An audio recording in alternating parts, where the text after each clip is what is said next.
Rashid Mazur, nuclear physics, and our topic for today is activity and the half-life.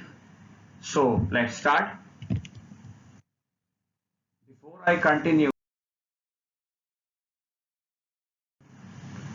I must request to you people that just go and watch my previous lectures, and especially the lecture which is about random and spontaneous, which is about the radiation.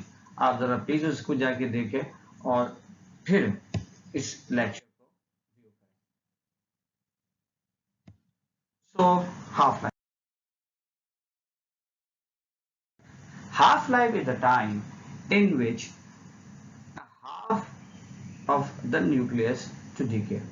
Let's say we have a radium more or less 1 kilo, in which period of time it becomes 500 grams.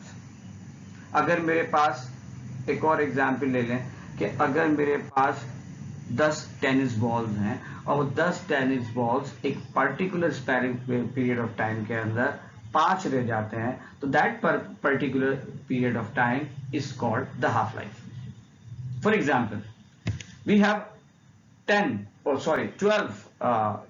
balls which represent nucleus, and it becomes 6. So that particular time is the half-life of these nucleuses or nuclei. It spent one half-life. ये अपनी एक half-life गुजार चुका है. अब ये जो particular time है, that may be start from a milliseconds or thousand of years, कुछ भी हो सकता है in between.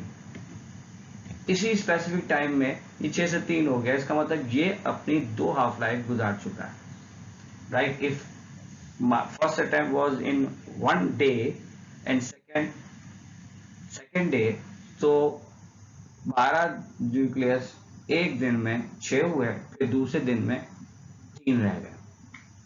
ठीक.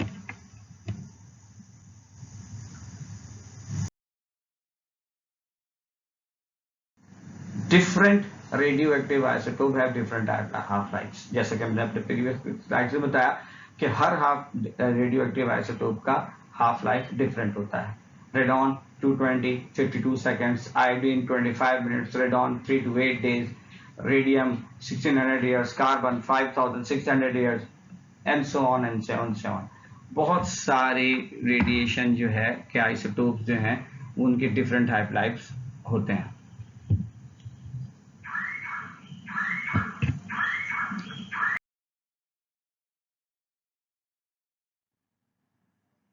तो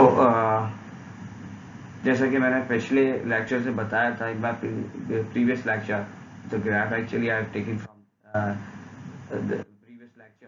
इसमें जो आप कर्व दिख रहा है, that curve is actually called exponential curve और रेडियो एक्टिव कर्व. ये आप ये देखें कि शुरू में इसका रेट ऑफ डीके बहुत तेज है, लेकिन इसका रेट ऑफ डीके डिक्रीज होना शुरू हो जाता है कि जब अमाउंट या एक्टिविटी कम होना चाहिए, मीन्स जो अमाउंट है वो कम होना शुरू हो जाती है. ठीक है.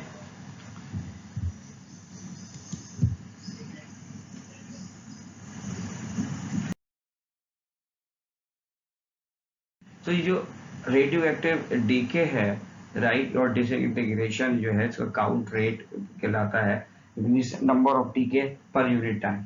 अब वो टाइम सेकंड में भी हो सकता है, मिनट में भी हो सकता है, राइट. तो ये जो डिसइंटीग्रेशन है, इसका एक और यूनिट भी है जिसे हम बिक्यूरियल कहते हैं.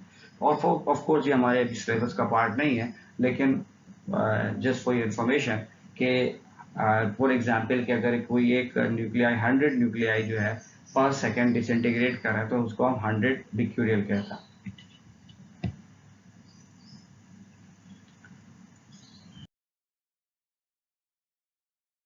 Half life, the formula. जैसा कि आप ये फॉर्मूला देख रहे हैं, ए ओवर ए नॉट, मीन्स ए जो है अगर कोई एक्टिविटी और अनडिकेड न्यूक्लियाई, बात एक ही है.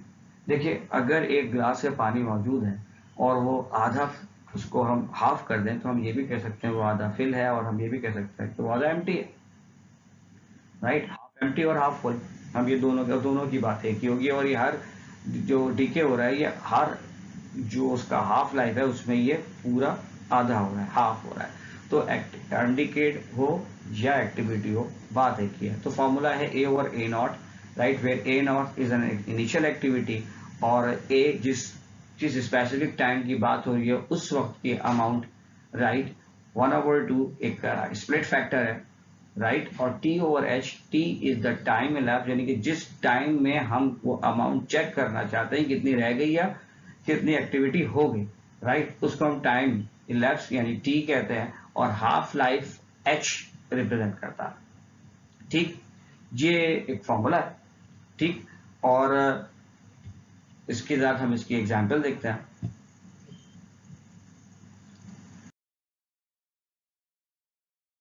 सबसे पहले हम बैकग्राउंड रेडिएशन को समझ लेते हैं। If I place a GM tube in my room without any source, it will start giving us the readings. उसकी काउंटर जो है उसका चल पड़ेगा। Why is it so?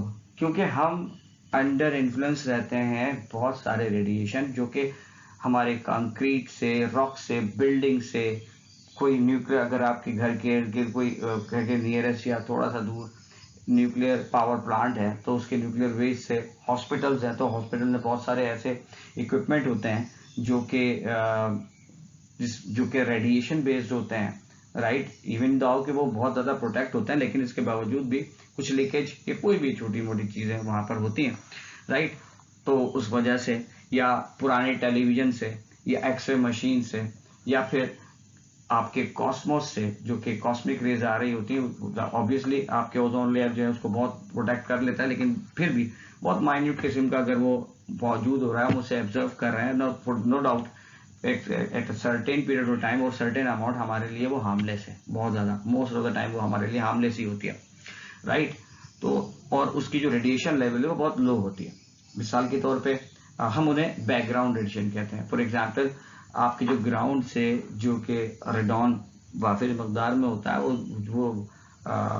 40% होता है, रॉक में 15% आपको रेडिएशन मिलती है, ह्यूमन बॉडी और फूड से आपको 15% मिलती है, कॉस्मिक रे से 12% आती है, और जो आपकी आर्टिफिशियल कुछ चीज़ें लाइक एक्सरे मशीन है, लाइक टीवी है, पुराना टीवी है, या फिर आप ये कह लें कि न्यूक्लियर पावर प्लांट है, तो वो बहुत माइन्यूट किस्म का यानी कि 18% और लेस उसका जो है शेयर होता, but still the background radiation counts is very less.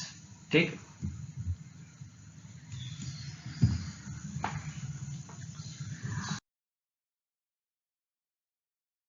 So example पे आते हैं कि अगर 1900 जनवरी 1900 को अगर हम एक पर्टिकुलर रेडिएटिव न्यूक्लियर को चेक करते हैं तो वो 3200 काउंट पर मिनट हमें मिलता है।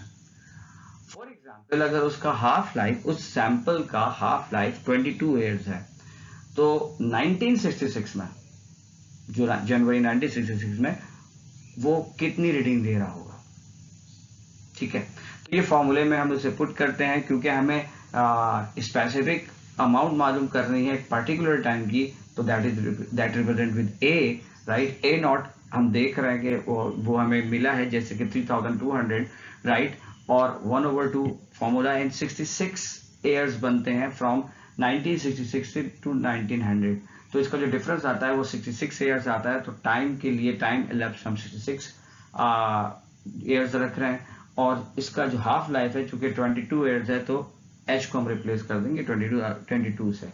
जब हम इसको सॉल्व करेंगे तो that A will be 400 count per minute आ जाएगा।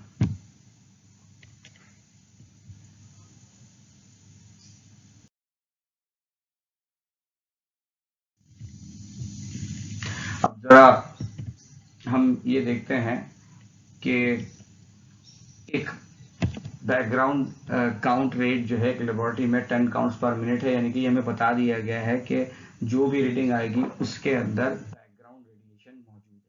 हमने इससे पहले वाले में चूंकि हमें गिवन ही नहीं था तो हमने इसको इग्नोर कर दिया था कि there will be no background radiation. Question के अंदर अगर वो स्पेसिफाई करते हैं तो we will consider a background radiation, otherwise we will not consider a background radiation, we will consider it as a 0, no background radiation. तो जो उसका काउंट रेट है वो 410 काउंट्स पर मिनट आ रहा है फॉर एग्जाम्पल इनिशियली, और उसकी हाफ लाइफ जो है 5 डेज है, तो हमें 15 दिन बाद आफ्टर 15 डेज हमें वो क्या रीडिंग दे रहा होगा। देखिए इस क्वेश्चन को समझिए, काउंट रेट क्या होगा, यानी कि जो जीएम क्यूब है वो काउंट रेट क्या दे रहा होगा। ठीक, तो बैकग्राउंड रेडिएशन 10 काउंट्स पर मिनट है, आपका फॉर्मूला है। आप इस फॉर्मूले में ये करेंगे कि जो इनिशियल काउंट रेट है, क्योंकि ये ए नॉट उस अमाउंट की वैल्यू है, तो we should remove background radiation from this reading. So 410 minus 10 is equals to 400। ठीक है, और ये जो टाइम है दैट विल बी 15, ये आवर्स है दैट विल बी, जो हाफ लाइफ है ये दैट विल बी 5 डेज। और जब हम इसको और जब हम ए मालूम करने जाएंगे, ठीक है, तो हम इस कैलकुलेशन से जब इसको हम कैलकुलेट कर रहे होंगे उसके बाद हमें जो अमाउंट मिलेगा वो 50 मिलेगा। और चूंकि ये अमाउंट 50 मिलेगा, यानी कि वो जो काउंट रेट अगर बैकग्राउंड नहीं होती तो वो 50 काउंट्स पर मिनट होता, लेकिन चूंकि बैकग्राउंड मौजूद है तो we will add the background radiation as well. तो वो चूंकि आपको कहा गया है कि मेजर्ड काउंट रेट क्या होगा, जो कि ये होगा, और वो कितना बनेगा 60 काउंट पर मिनट। ठीक है, आपसे रिक्वेस्ट करूंगा कि आप इसको दोबारा से पॉज करके इस इक्वेशन को देखें, इस प्रॉब्लम्स को देखें। Now please do download the mini version of my nuclear physics book. इसमें बहुत ज़्यादा क्वेश्चंस मौजूद हैं, आप उसको सॉल्व करें, और कोई भी प्रॉब्लम हो तो आप प्लीज़, और वैसे भी आपको कोई इश्यू हो तो आप मुझे कमेंट कर सकते हैं। ठीक है, I will reply you definitely. Thank you very much.